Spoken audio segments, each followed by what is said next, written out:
Hey gamers, I got a big one for you today. Today we're going to look at Orleans Stories. Let's check it out.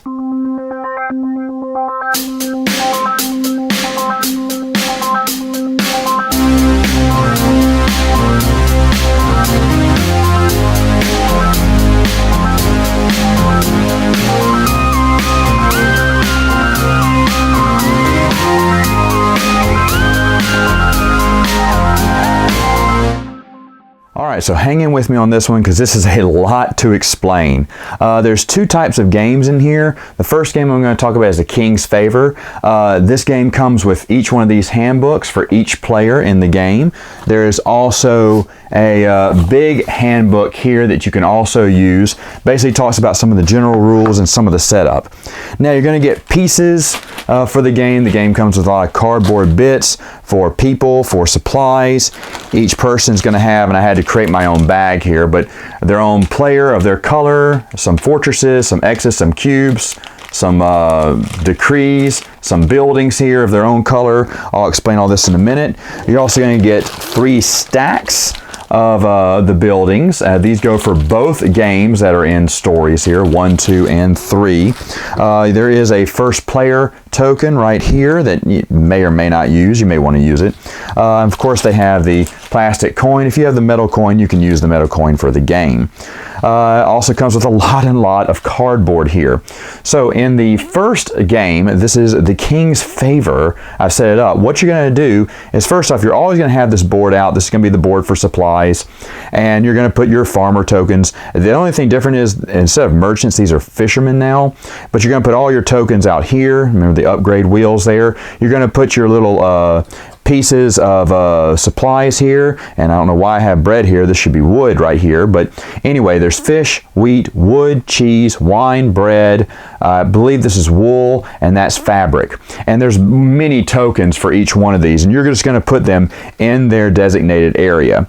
Now, this is for both games, by the way. You're going to have all this type of stuff.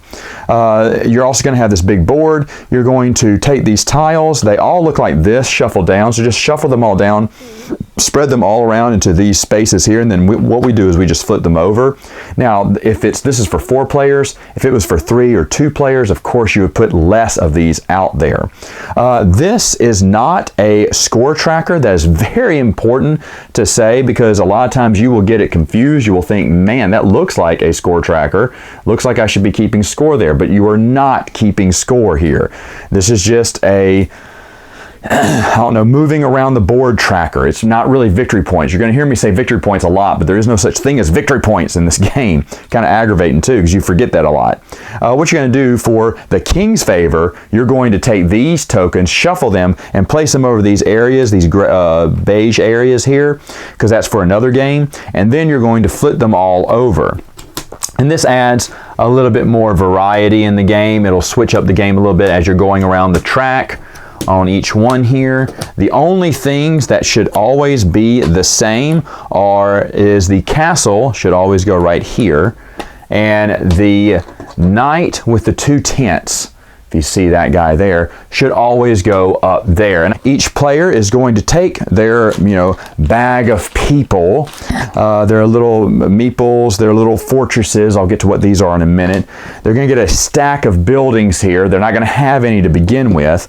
And for this King's Favor story only is where you'll be using these 2 little tokens here, and I'll explain what they do in a minute.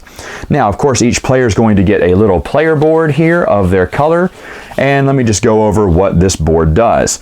So in this game, you're drawing, of course, tokens out of a bag. The game will tell you, depending on which scenario you're starting with, where you will, what you will start with. You'll have your own little, this is like a little black cloth bag. It's okay, and you're going to be drawing tokens from the bag, putting them on the board, and then placing them on your personal board, and then taking the actions. I should also mention that the game comes with a great little organizer at the bottom here, where this board kind of lays over it, and it's kind of, if you see, it's kind of a little indentured in there, so when it puts it in there, it'll hold all your pieces there. It's really nice, but I just don't use it.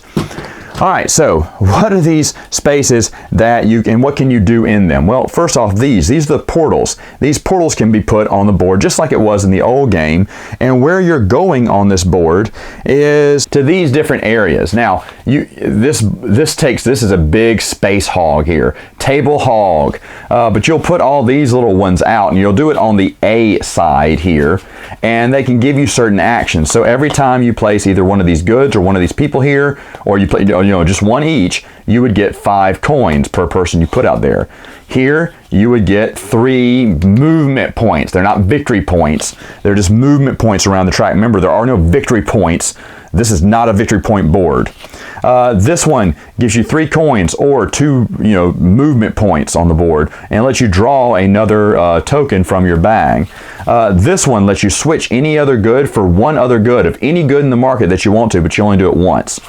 And this one here gives you 4 coins. Now, they're very self-explanatory, and after someone has completed them all, you'll just flip these over to the B side and do it again. Of course, B side looks a little bit different, may have some different rewards as well. Once B side has been satisfied, then it is removed from the game. So these all can be very limited resources or things you can get ahead in the game to get money or to move around the track. Now, when you move around the track, you'll be taking, if you want to, special actions on the board, and they're a little different. They could be a knight or a little upgrade token or money or just something like that. Now, other things that you'll be doing is you'll be building. You can go to the building yard, put a woodsman and a merchant there, and you can build in whatever area you're in using stacks 1, 2, or building 3. Again, the book is going to tell you when you can use level 2 buildings and level 3 buildings. Now, anytime the building yard, you may not build one of your personal spaces. You can't build these. You can never build these in any game. Any of the 2 stories, you can't build these. The book will tell you what's going to happen after every error. What are these tiles you'll be adding to your village? By the way, I should say in this scenario, the King's Favor, you'll be using these 4 cards here to separate the rounds. The rounds go from spring, then 1 round summer, then 1 round autumn, then 1 round in winter. Once that's done, an error is finished, and you have certain goals you have to achieve within that error. And again, the book will tell you what the goals are for that particular error. Could be to make it a certain space on this little track, or it could be saying, hey, you at least need to have a church built, or have X amount of men out on the board, or have cities built or whatnot. But anyway, spring starts off with limited resources as indicated there. In the summer, everyone would get a coin. In the autumn, they have to pay up a food item for the people that they have on the board. If not, they have to pay 3 coins. If not, they have to suffer they can give up a favorite tile or suffer some damages there. And then finally, there's winter. Basically, it's just saying, hey, you got 1 more round to achieve this goal here.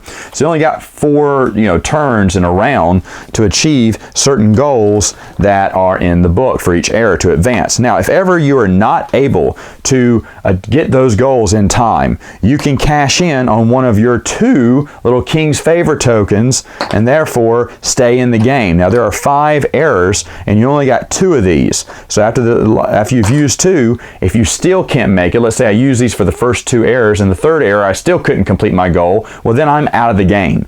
So player elimination is a possibility in Orleans Stories. So let's look at other actions on this player board. Here is territory. If you place either one of these, any combination of these 3 here, you can send one of your men out on the board like so. Now, you can also bump other people off the board. So for instance, maybe I wanted to go here and get some fish, so I bump him off, and this goes back to that other player. There's going to be a lot of that going back and forth while you're jockeying for different positions on the board. Over here on the village, if you pay a farmer and a woodsman and a wood, you got to pay some wood too, you can turn any area that you're on into a village. Of course, this is a village already, but if I was here and I want to turn this into a village, I'd pay my resource, pay my 2 tokens, and flip it over. Now, why would you want villages? Well, villages are going to translate to victory points at the end of the game. They're also going to give you movement points all around the track during the game. And of course, sometimes there'll be goals. You have to live or have X amount of men in so many villages. So you may have to build villages that round. Terrain, if you pay a farmer, a fisherman, and a woodsman, what happens with terrain is wherever you have a man, they will instantly get those goods. So for instance, I could collect a wheat and a wood if I was there, or if I was here, I get a wine. Here I get a cheese, and where else? Here I get a fish. So wherever you're at. Now if you're in town, you get nothing. You have to be out in the wild there to get some of those goods. That's what that does. This one is the market. Once you put a merchant there, you can go ahead and exchange any of your goods. Let's say I did that. Let's say I had some wheat, I had some wood, and I want to exchange it for something here on the board. Well, the market value will tell you what is what. Let me just kind of focus in on that market board there. If you see there, the market changes. So if I had a wood and a wheat, I could exchange them both and get 3 fish. Or maybe I could get 1 wine or 1 bread. You just look at the values here on the side and you just exchange it even for even there. So that's basically what the market action does for you. All right, so the other action here is the ropery. Basically, you're just getting a coin. Here in the meal, you're either getting a farmer or a merchant by placing these two here. By placing these two here, you're either getting a fisherman or a craftsman. Now, these buildings here do give you options to give you different things. You can get different things in the game here. For instance, one of the things you can build is a fortress. When this comes out and becomes available, you pay a night and a wood, and you can build one of these fortresses where your guy is at. Now, what does a fortress do? A fortress protects you from anyone trying to come in and bump you off that tile. If you're on that tile and you got a fortress, they can't go there because your fortress is protecting you. There are also churches in the game as well. Churches are these little white buildings here. You can put them out on the board. They are worth victory points at the end of the game, and they usually are one of the goals and one of the errors, as is a fortress as well. Other little tiles you'll get throughout the game, these two get you to create monks. The castle is the ability to get knights. The university is the ability to get scholars. And of course, the laboratory is the ability to get upgrades. Now, there's a fixed amount of goods depending on how many players there are in the game. For a 3 or 2 player game, you just look at the rule book. And again, the game ends not by who is farthest along this track or who's made the most around this track. This is not a victory track. Hardest thing to remember here. But on the back, it tells you scoring. Okay, hey, every good is scored according to their value. So if you have some cloth, it's going to be worth 5 victory points. Each coin scores you a victory point. Each area scores you 1 point. Where your men are on the board, that would score you a victory point. Any of those men who are on villages, it would be 2 victory points. Any of those fortresses that I told you about earlier would be worth 3 victory points. And of course, churches would be worth 4 victory points. You kind of see how this goes, and that's how you would add up your points at the end of the game. And of course, who has the most points wins. Now, that is the King's Favor. Let me show you the other game. This is the the First Kingdom here. Now, in the First Kingdom, you're going to be using a few different things, or in addition to all this. You will not be using these tiles. These tiles will probably just go back into the bag for another game, but this is where you will be using the actual printed areas here on the board. And I'll kind of explain what each one of these printed areas mean in a moment. But with this one, you're just adding on just a few more things. Basically, you're adding on this little additional spot on the board. There's an A side and a B side here. I'll explain more about how these work in a minute. You're also going to have a score pad. You're also going to have some pencils. There's 1 pencil for each player and a score pad. There seems to be quite a few there to have a few games. In this game, you'll also be using this board here. You'll be putting a man there and you'll be hopping him through the errors, and you have different things that you have to do to jump to the next error. It doesn't wait on any player. So for instance, if all the players will start here, but one player moves to error 2, he doesn't have to wait for everyone else to move to error 2 before he can continue playing. He can keep moving up the board as fast as he wants. The other players just catch up. So not all the players are in the same error at any time. They also have these little cue cards that kind of explain each error in further detail if you need it. You'll need this the first time you play the game. After that, it's pretty self-explanatory. So this board will now come into play. These will be passed around. You can read each one as you go to it. The merchant stays the same. The board stays the same. Of course, you'd use the same amount of tiles probably. And of course, I should mention that each player will start right up here, of course, moving around this track, not a victory track, just a track here to count little spots. And again, you'll be taking rewards on the board. Now the rewards here, there's a few different ones. I'm going to mention just a few of them here. First off, kind of self-explanatory. If you pass here or land on it, you get a citizen. And here it says you get to either pull another token out of your bag or cross out something on your list. That's right. In this scenario here, you are actually crossing things off of a list. You have a list of things. That's this list here, that you're going to want to start crossing things out to achieve it. And that's the goal here. Doesn't matter how many times you move around this board. All that matters is who is able to fill out this first. Okay, whoever fills out this first will win. And how do you have to give up certain items to check off and build these certain buildings. Of course, later on you got to build a church and you have to get 20 citizens. But first off, building these things, all you're doing is you're sending goods or people through the portal here. When you put it through the portal, you'll just check it off. You'll put it back into the supply and just check it off on your board. So to build a harbor, I need to send off a merchant, not a merchant, excuse me, a fisherman, a craftsman, 2 wood, and 5 coin. So I have to stack 5 coin in there too. And when I've done all that, I'll be slowly crossing these out. But when I've filled them all out, then I cross this out, I built my harbor, which is also one of the goals here if you want to advance to another era. The other thing here that you're trying to get is citizens. Citizens can be got by moving around the board. Of course, here, when it says cross something out on your list, you usually want to cross out a citizen because it's hard to get 20 citizens. Sometimes when you jump from one era to the next, you are allowed to collect a citizen if you see like that. There are other ways to collect citizens going back to all of these little sideboards I told you put out. You put all these again, and as you see, they have the emblem of a citizen. In the first game, it doesn't matter, but in the second game, it does matter because the last person to fill this board out, not only do they flip over to the B side, but they can also scratch off a citizen. So there's 2, 4, 6, 8, 10, 12 citizens just lying right here. And that's going to be the goal you're really going to be trying to achieve. Now, there are other ways to get citizens in the game as well. This is another little player board you'll put out. This one's a little bit more special here. Each player is going to have 3 cubes of their color. They're going to go on the bottom of the board here, and every time they make certain accomplishments, like how many people they have out on the board, once I get 5 people, I can move my cube right there and I will get a citizen. Yay! Now what if someone bumps me and I only have 4 now? Do I remove him? No, he stays there.